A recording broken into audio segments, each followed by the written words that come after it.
What's up, everybody? It's Micah back here with another Tavern Geek speculation.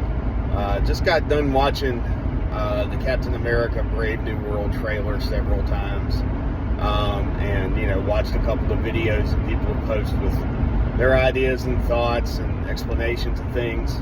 Now, of course, like with what we've seen in the MCU so far, this movie is in the same boat of not really connecting to anything current, but it is bringing some light to some things that happened a few years ago, being number one, obviously the Falcon and the Winter Soldier series, and also having connections to the first Incredible Hulk film, as well as the Eternals film. We're finally getting some getting some clarity there from that Eternals film, the things that they teased and showed in that film.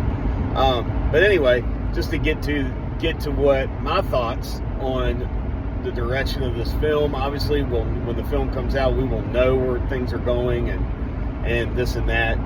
But there's some huge X-Men stuff going on here. There is a lot of Hulk stuff going on here, and there is like quite a bit of Captain America stuff. It's obviously a Captain America movie, but there's a huge setup going on here that's going to eventually play into Kang Dynasty and Secret Wars.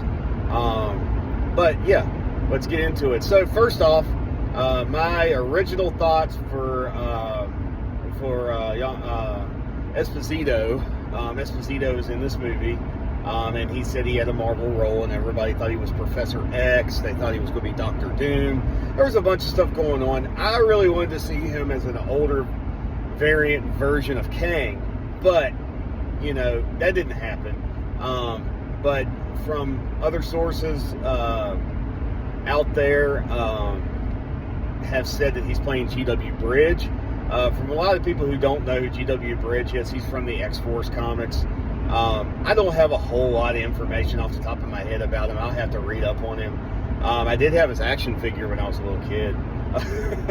But I know that he had a lot to do with kind of the government trying to figure out like Cable and Strife and Gideon. I mean, it's a bunch of crap. Like Rob Liefeld stuff, like you have to go back and reread it because it was just like you were reading nothing but action, and then Deadpool, and it's just it's just a bunch of stuff. But he's a really neat character. It looks like they're using him more as like an assassin or a liaison to the former Shield or something like that. I'm not real sure.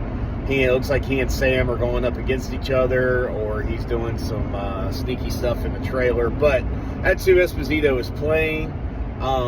So what do I think Esposito's G.W. Bridge is doing? Okay, so this is the big thing about the film that I don't know if anybody caught from the trailer. Tiamat is in the trailer.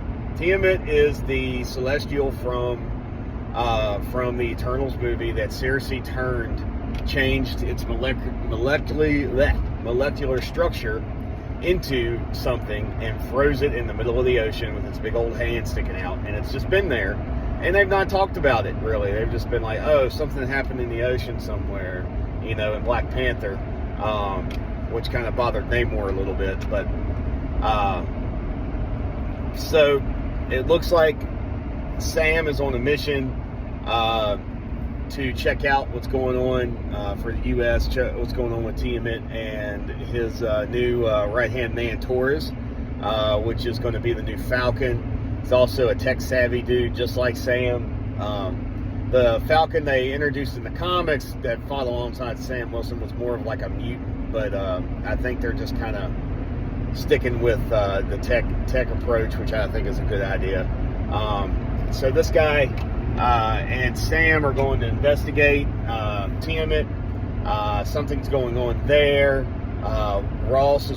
Thunderbolt Ross is obviously running for president, which I'm going to get into that in a few minutes, but I have a very good feeling that Tiamat's body, or parts of its body, were transmuted into adamantium.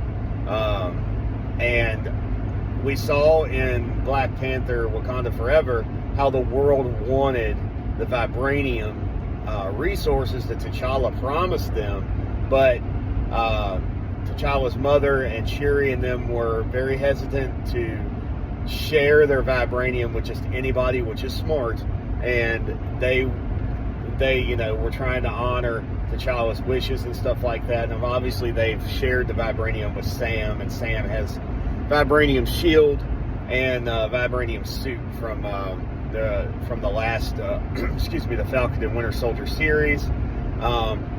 Mainly because Bucky is cool with the Wakandans because they helped him out with his trauma and stuff. But yeah, so I think that's going on. I think there's going to be a lot of shady stuff going on trying to get this adamantium. I think G.W. Bridge is a part of that. I also think that he also knows that he's also part of like some shady spy stuff going on within the military. He could be working for the leader. That's right, the leader, Tim Blake Nelson, is back as the leader. We saw him for a few seconds, being super creepy. But, I don't think G.W. Bridge is working for the leader intentionally. I think he's being controlled. One of the leader's abilities, he has telepathy. He's not a Professor X by any means. But he can probably control weaker minds, and then he can use his higher intellect to create devices to amplify his telepathic abilities. His biggest thing with his telepathy is he can sense things and he can sense thoughts, especially if they have something to do with like certain types of radiation. But I feel like that he's mind controlling G.W. Bridge and using him because. Well, I'll get into that too. I'm going to finish this little tidbit about the adamantium. So I think that the countries are after adamantium to gain some sort of power. I think everybody is kind of struggling. The Skrulls came, and the Skrulls were in the UK, and they did what they did. And the dude from the Skrulls, I know that Secret Invasion wasn't all that great, but turned himself into a Super Skrull, and they saw where this could be a problem, and so they see there's an issue there. We also saw some more stuff with the Kree coming down on Earth, appearing on Earth and doing things in the last Captain Marvel movie, which is more of a multiversal thing at the end, but still, the Earth, the axis of powers on Earth are sensing there is something coming, and they need to prepare their countries for it. And of course, our planet's not going to work together. Like, our governments are not going to work together. They're going to fight each other over their resources and try to take care of their own the best that they can. And if that even is taking care, probably just the powers trying to just take care of their own ass. So that's probably what's going on there.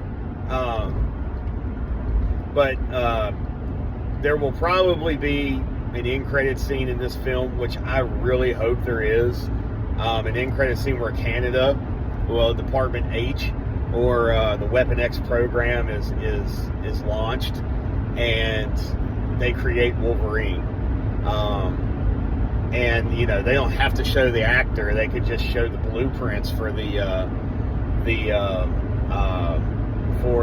procedure to bond adamantium to a skeletal system. Which the guy that designed that is from Japan, which is near China, which is near wherever Tiamat is. I think it's out there. I'm not sure. The Eternals movie lost me so bad that I just, that's what it was. So, all right, so let's go here. Let's see the Incredible Hulk tie-ins. Tim Blake Nelson is the leader. Thunderbolt Ross. Liv Tyler's back as Betty Ross.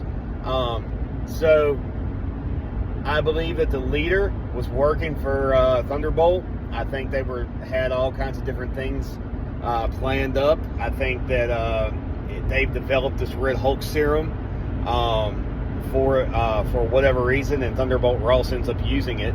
But I really think that the leader is using him as a pawn. I think he's mad at the government for locking him up and using his intelligence, which would, the leader would be extremely extremely offended because of that. So that's a really good story arc. I think he's mind controlling G.W. Bridge to do whatever he's doing. Excuse me, he's behind everything. So whatever happens here, I think that Ross is going to have some problems with Sam. I think that they're going to stage like a stressful death for him, or an assassination of some sort when he goes to be president. They're going to try to pin it on Sam or somebody affiliated with Sam, probably Isaiah Bradley, which we saw Isaiah Bradley doing some shady stuff and assassinating people, which that could be the scene. You know, this movie could open up with just Sam going on a mission to Tiamat, coming back, arguing with Ross, then Ross getting assassinated. And Sam has to deal with Giancarlo's G.W. Bridge for a little while. He's causing a little bit of ruckus. Then he's learning some other things about the adamantium. And in the midst of all this, the leader is pulling these strings, and he's going to unleash the Red Hulk on the Capitol, because we saw the Red Hulk in D.C. at Cherry Blossoms, and Sam's going to show up to try to stop him, which is a huge mismatch of power, because Red Hulk is a hoss. Like, he is a hoss, and his powers work a little bit differently than the Incredible Hulk, but, you know, you can read up on that on Wikipedia or something.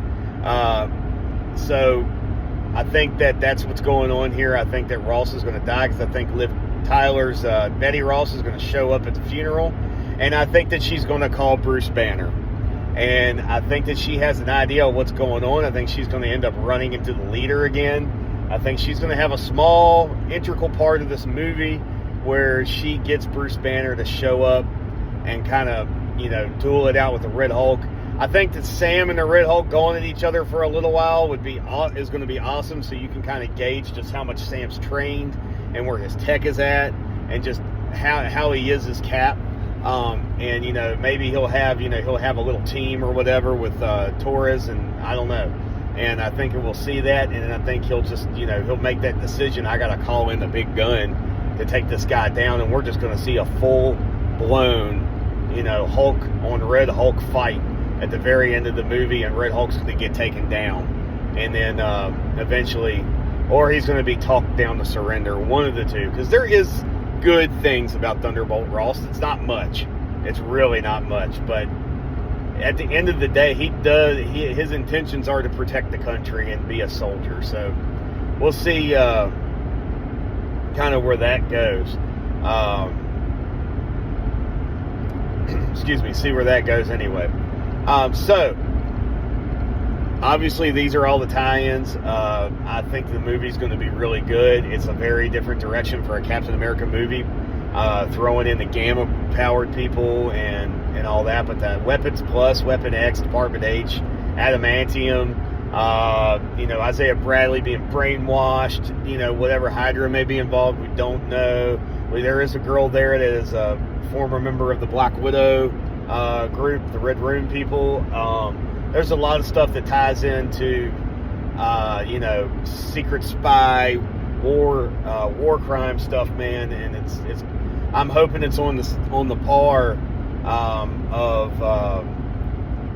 par with Winter Soldier. I hope we have, you know, that type of feel to it, because we haven't gotten a movie like that type of feel from Captain America Winter Soldier, which in my eyes is literally like if you did like single lead Marvel movie, like, you know, a single lead Marvel movie in, not the group, not like an Avengers film or whatever, where they have, or even like Thor Ragnarok, the Hulk was in that, and it was more him having a team.